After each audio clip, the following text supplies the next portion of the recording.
வணக்கம் and welcome back to our channel start to study. இன்றைக்கி வீடியோவில் என்ன பார்க்க போகிறோம் அப்படின்னு பார்த்தோம்னா, பிஎட் ஃபர்ஸ்ட் இயர் செகண்ட் செமஸ்டரில் எல்லா பெடகாலஜிக்கும் காமனாக இருக்கிற ஒரு டாபிக் தான் நான் இன்றைக்கி பார்க்க போகிறோம். யூனிட் 1ல் இருக்க first question, paradigm shift from pedagogy to andragogy to heutagogy. இந்த கொஷின் ரொம்ப ஈஸியான ஒரு கொஷின். நிறைய பேர் பெடகாலஜிக்கு வந்து வீடியோஸ் போடுங்கன்னு கேட்குறீங்க, காமனாக இருக்கிற டாபிக்ஸாவது போடுங்கன்னு கேட்குறீங்க. சில பேர் வந்து மென்ஷன் பண்ணி கொஷின்ஸை மென்ஷன் பண்ணியும் கேட்குறீங்க. ஸோ என்னால் முடிஞ்ச வரைக்கும் காமனாக இருக்கிற இம்பார்ட்டன்ட் கொஷின்ஸ் எல்லாமே நம்ம சேனலில் அப்லோட் பண்ணப்படும். ஸோ கண்டிப்பாக இந்த மாதிரியான இம்பார்ட்டன்ட் கொஷின்ஸ் எல்லாம் பார்க்கணும்னா சேனலை சப்ஸ்கிரைப் பண்ணி பக்கத்தில் இருக்க பெல் ஐக்கானை கிளிக் பண்ணிக்கோங்க.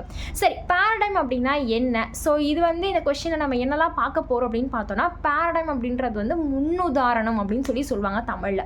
இது வந்து பார்த்தோன்னா இது ஸ்டாண்டர்டாக இருக்கும், நிலையானதாக இருக்கும், ப்ளஸ் பெர்ஸ்பெக்டிவாக இருக்கும். இது வந்து நிறைய ஐடியாஸை சேர்ந்ததாக தான் வந்து என்ன இருக்குன்னு பார்த்தீங்கன்னா பேரடைம் இருக்குன்னு சொல்கிறாங்க. Is a way of looking at something. ஏதோ ஒரு விஷயத்தை, சம்திங் என்ன ஒரு விஷயமா இருந்தாலும் சரி, அதை பார்க்குற வழியை தான் வந்து முன்னுதாரணம் அப்படின்னு சொல்கிறாங்க. என்னன்றது ஒன் பை ஒன்னாக பார்க்கும்போது உங்களுக்கு இன்னும் கிளியராக புரியும்.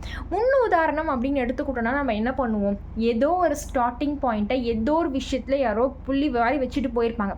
அதை நம்ம என்ன பண்ணுவோம், சில பேர் வந்து அதில் நிறைய டெவலப்மெண்ட் பண்ணி அதை ஃபாலோ பண்ணுவாங்க. இல்லை சில பேர் என்ன பண்ணுவாங்கன்னா அதையே ஃபாலோ பண்ணிட்டு வருவாங்க. ஃபார் எக்ஸாம்பிள், உலகம் தோன்றும் முன்னாடி எப்படி இருந்துச்சோ அதே மாதிரி தான் இப்பயும் இருக்கான்னு கேட்டிங்கன்னா கிடையாது.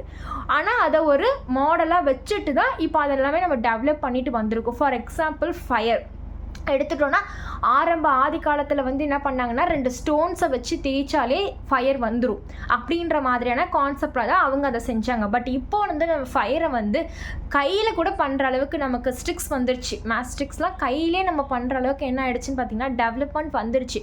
பட் அந்த 2த்தையும் தேய்ச்சாதான் ஃபயர் வரும், 2 ஸ்டோனையும் நம்ம வந்து தேய்ச்சா ஃபயர் வரும்ன்றது ஒரு முன் உதாரணமாக எடுத்துக்கிறாங்க. இப்போ அதோட டெவலப்மெண்ட்ஸாக நிறைய சேஞ்சஸ் வந்துருச்சு. ஸோ அதை தான் இந்த இடத்துல சொல்ல வராங்க. ஃபார் எக்ஸாம்பிளுக்கு தான் நான் சொன்னேன், எஜுகேஷனில் இது எப்படிலாம் கொண்டு வந்திருக்காங்க அப்படின்றத நம்ம இந்த கொஸ்டினில் பார்க்க போகிறோம்.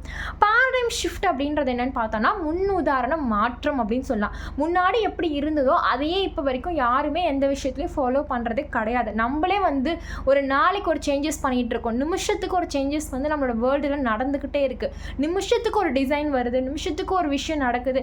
இப்படி பார்க்கும்போது எதுவுமே முன்னாடி இருந்தது இப்போ நடக்கிறது கிடையாது அப்படின்றத வந்து நமக்கு கன்ஃபார்மாக தெரிஞ்சிருச்சு. இங்கே அதுக்கான டிஃபைன் பாயிண்ட்ஸ் கொடுத்துருக்காங்க பாருங்கள். And important change that happens. ஏதோ ஒரு இம்பார்ட்டன்ட் சேஞ்சுக்காக நம்ம யூஸ்வலாக ஃபாலோ பண்ண ஏதோ ஒரு விஷயத்தை நம்ம ரீப்ளேஸ் பண்ணுறதுக்காக டிஃப்ரெண்ட்டாகவோ இல்லை நியூ வேஸை ஃபாலோ பண்ணுறது அப்படின்றது தான் வந்து பேரடைம் ஷிஃப்ட்னு சொல்லுவாங்க. நீங்கள் அந்த ஸ்டோனை ஞாபகம் வச்சுட்டாலே உங்களுக்கு இந்த டெஃபினிஷன் கிளியராக புரியும் அப்படின்ட்டு நினைக்கிறேன். ஃபார் எக்ஸாம்பிள், இங்கே வந்து என்ன சொல்கிறாங்க அப்படின்னு பார்த்தீங்கன்னா, initially when society was developed from individual life, language was developed. ஆதி காலத்தில் இருக்கும்போது வந்து பார்த்தீங்கன்னா இவ்வளோ மொழிகள் எப்படி வந்துச்சு? 3000க்கு மேலே மொழிகள் நம்மளோட வேர்ல்டில் இருக்குது அப்படின்னு சொல்கிறாங்க. இத்தனை மொழிகள் எப்படி வந்துச்சு?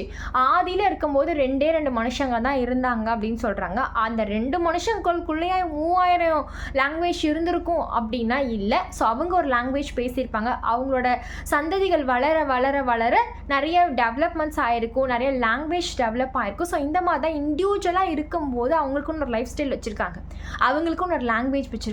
அதை வந்து டெவலப் ஆக என்ன ஆகுதுன்னு பார்த்தீங்கன்னா நிறைய மாற்றம் வருது.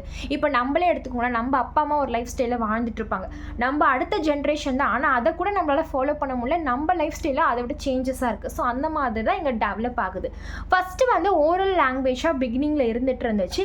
லேட்டராக என்ன ஆகுதுன்னு பார்த்தீங்கன்னா ஆல்ஃபபெட்ஸ் அண்ட் ரிட்டன் லாங்குவேஜ் எல்லாமே டெவலப் ஆகிட்டு வருது. இந்த மாதிரி வந்து டெவலப் ஆகிட்டு வந்ததுக்கு அப்புறமேட்டுக்கா பேரண்ட்ஸ் என்ன பண்ணுறாங்கன்னா, நம்ம குழந்தைங்களுக்கு எஜுகேஷன் கொடுக்கணும் அப்படின்ட்டு நினைக்கிறாங்க. இதுக்கு நடுவில் நிறைய விஷயங்கள் நடந்திருக்கலாம். பட் அந்த மாதிரி எஜுகேஷன் கொடுக்கணும்னு நினைக்கிறப்போ குருகுல சிஸ்டம் அப்படின்ற ஒரு விஷயம் வந்து டெவலப் ஆகுது. அதுக்கப்புறம் என்ன ஆகுதுன்னா, லேட்டராக அது முடிஞ்சதுக்கப்புறம் லேட்டராக என்ன இம்ப்ரூவ் ஆகுதுன்னா, இன்ஸ்டியூஷன்ஸ், ஸ்கூல் அண்ட் இதெல்லாம் வந்து டெவலப் ஆக ஆரம்பிக்குது. ஏன்னா ஃபஸ்ட்டு எடுத்த உடனே குருகுலம் சிஸ்டம், தட் மீன்ஸ் என்ன, வேதிக் பீரியட், புத்திக் பீரியடில் நம்ம போய் படிக்கிறப்போ என்ன இருக்கும் அப்படின்னு பார்த்தோம்னா, நம்ம வந்து குருவை தேடி போய் படிக்கிற காலமாக இருந்தது. அதுக்கப்புறம் அது வந்து ரொம்ப சிரமமாக இருக்குன்றதுனால இன்ஸ்டியூஷனை கொண்டு வந்தாங்க, ஸ்கூல்ஸை கொண்டு வந்தாங்க. டீச்சர்ஸும் ஸ்டூடெண்ட்ஸும் ஒரே இடத்துல ஏதாவது ஒரு இடத்துல மீட் பண்ணி படிக்கலாம் அப்படின்ற ஒரு விஷயத்தை இம்ப்ரூவ் பண்ணி கொண்டு வந்தாங்க. அதில் வந்து குரு வந்து நமக்கு சொல்லிக் கொடுக்குறது, டீச்சர் வந்து நமக்கு சொல்லிக் கொடுக்குறது, சில்ட்ரன்ஸுக்கு சொல்லிக் கொடுக்குற மெத்தடை தான் பெடகாஜி அப்படின்னு சொல்கிறாங்க. அது எதுவாக வேணாலும் இருக்கலாம். டீச்சர் வந்து குழந்தைங்களுக்கு டீச் பண்ணுறாங்க அப்படின்னா அது வந்து பெடகாஜி. அதுக்கப்புறம் சொசைட்டி என்லார்ஜ் ஆக ஆரம்பிக்குது. முன்னாடி காலத்தில் படிக்க முடியாமல் இருந்தவங்களாம் படிக்கணும்னு விருப்பப்படுறாங்க. அதுக்கான எஜுகேஷனை லேர்ன் பண்ணுறாங்க. அதை தான் வந்து அடல்ட் எஜுகேஷன், அடல்ட் லேர்னிங் அப்படின்னு சொல்கிறாங்க. அதோட நேம் வந்து என்னன்னு பார்த்தோன்னா ஆண்ட்ரோகாஜி. ஸோ இப்போ உங்களுக்கு கிளியராக புரிஞ்சிருக்கும் எப்படி இருந்து எப்படி வந்தோன்னு சொல்லிட்டு. லாங்குவேஜ் ஸ்டார்ட் ஆகுது, அதுக்கப்புறம் ரிட்டன் லாங்குவேஜ் டெவலப் ஆகுது, அப்புறம் பேரண்ட்ஸ் எல்லாம் வந்து குழந்தைங்களை படிக்க வைக்கணும்னு நினைக்கிறாங்க.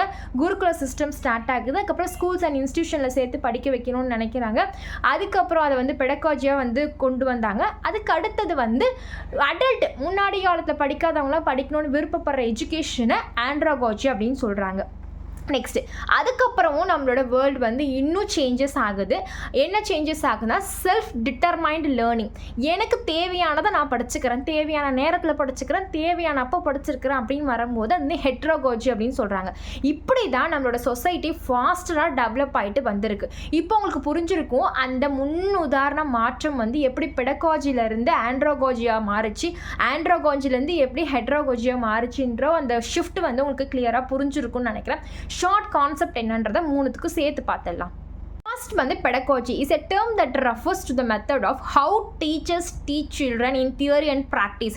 ஸோ நமக்கு தியரியாக இருக்கட்டும் இல்லை ப்ராக்டிஸாக இருக்கட்டும், நமக்கு ஒரு மெத்தடை வந்து எப்படி டீச்சர்ஸ் டீச் பண்ணுறாங்களோ சில்ட்ரன்ஸ்க்கு அந்த மெத்தடை தான் வந்து பெடகாஜின்னு சொல்கிறாங்க. அதுக்கு அடுத்தது வந்து அடல்ட் எஜுகேஷன், அடல்ட்டுக்கு சொல்லி கொடுக்குற மெத்தட் அண்ட் ப்ராக்டிஸை வந்து ஆண்ட்ரோகாஜின்னு சொல்கிறாங்க.